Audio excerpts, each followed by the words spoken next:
جملہ بہت چھوٹا ہے لیکن اس کی طاقت بہت زیادہ ہے۔ اللہ کی طرف آ جاؤ اس سے پہلے کہ اللہ تمہیں اپنی طرف بلا لے۔ انسان ایک ایسا غافل منصوبہ ساز ہے کہ وہ اپنی ساری پلاننگ میں کبھی اپنی موت کو شامل ہی نہیں کرتا۔ کسی کی نظر میں اچھے تھے، کسی کی نظر میں برے تھے، حقیقت میں جو جیسا تھا ہم اس کی نظر میں ویسے تھے۔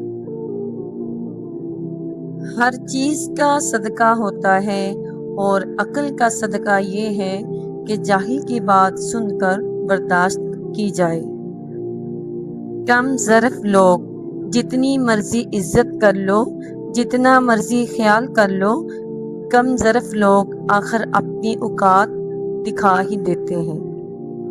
صبر کریں، اگر آزمانے والا اللہ ہے تو آزمائش سے نکالنے والا بھی تو ہمارا اللہ ہے۔ اگر بہترین فیصلہ چاہتے ہو تو سب کچھ اللہ پر چھوڑ دو، کیونکہ اللہ سے بہتر فیصلہ کوئی نہیں کر سکتا۔ نہ کر نصیب سے اتنے گلے اے انسان، جب اللہ راضی ہوتا ہے تو ہر چیز مل جاتی ہے۔ توبہ کا آنسو بھی کمال کا آنسو ہوتا ہے، گرتا یہ باہر ہے اور صفائی اندر کی کر دیتا ہے۔ زمین کی وکالت نہیں چلتی جب کوئی فیصلہ آسمان سے اترتا ہے۔ ہر آزمائش اللہ کا فیصلہ ہے اور اللہ کا ہر فیصلہ بہترین ہوتا ہے۔ حقیقت تو یہ ہے کہ بعض اوقات ہم پوری طرح مخلص ہو کر بھی کسی کی نظروں میں ڈھونڈنے پر وہی ملتا ہے جو کھو گیا ہو، وہ نہیں مل سکتا جو بدل گیا ہو۔ دولت اور کردار میں کسی ایک کے ساتھ چلنا پڑ جائے تو کردار کے ساتھ چلنا، کیونکہ کردار ہمیشہ آگے چلتا ہے اور دولت اس کے پیچھے۔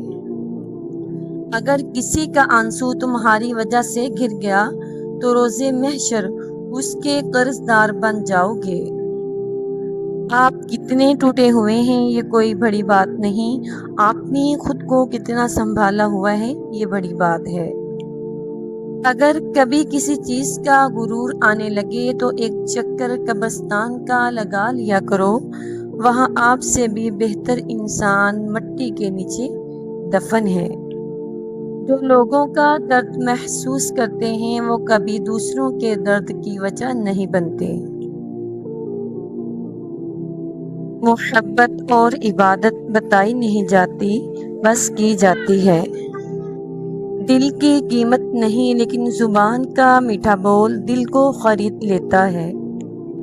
عزت بہت مہنگی چیز ہے، اس کی امید سستے لوگوں سے مت رکھیں۔ جن کو میری قدر نہیں اب مجھے ان کی فکر نہیں۔ دکھ تب ہوتا ہے جب ہماری نیت صاف ہو اور اگلا ہم کو غلط سمجھے۔ وہ لوگ اکثر بدل جاتے ہیں جنہیں حد سے زیادہ وقت اور عزت دی جاتی ہے۔ ماں کے بعد اگر کوئی سب سے زیادہ دعائیں دینے والا ہے تو وہ بہنیں ہیں۔ محبت کی چابی سے کھلا تالا بار بار کام آتا ہے اور ہتھوڑی سے کھلا تالا دوبارہ کام نہیں آتا۔ رشتوں کے تالے غصے کی ہتھوڑی سے نہیں بلکہ محبت کی چابی سے کھولے جاتے ہیں۔ یاد رکھیں کہ باپ کے چلے جانے کے بعد سبھی مہربانیاں بھی انتقال کر جاتی ہیں۔ باپ ایسا شجر ہے جس کے سائے میں بیٹیاں راج کرتی ہیں۔ مولانا رومی فرماتے ہیں، انسانیت محبت کا مرکز اور محبت انسانیت کی معراج ہے۔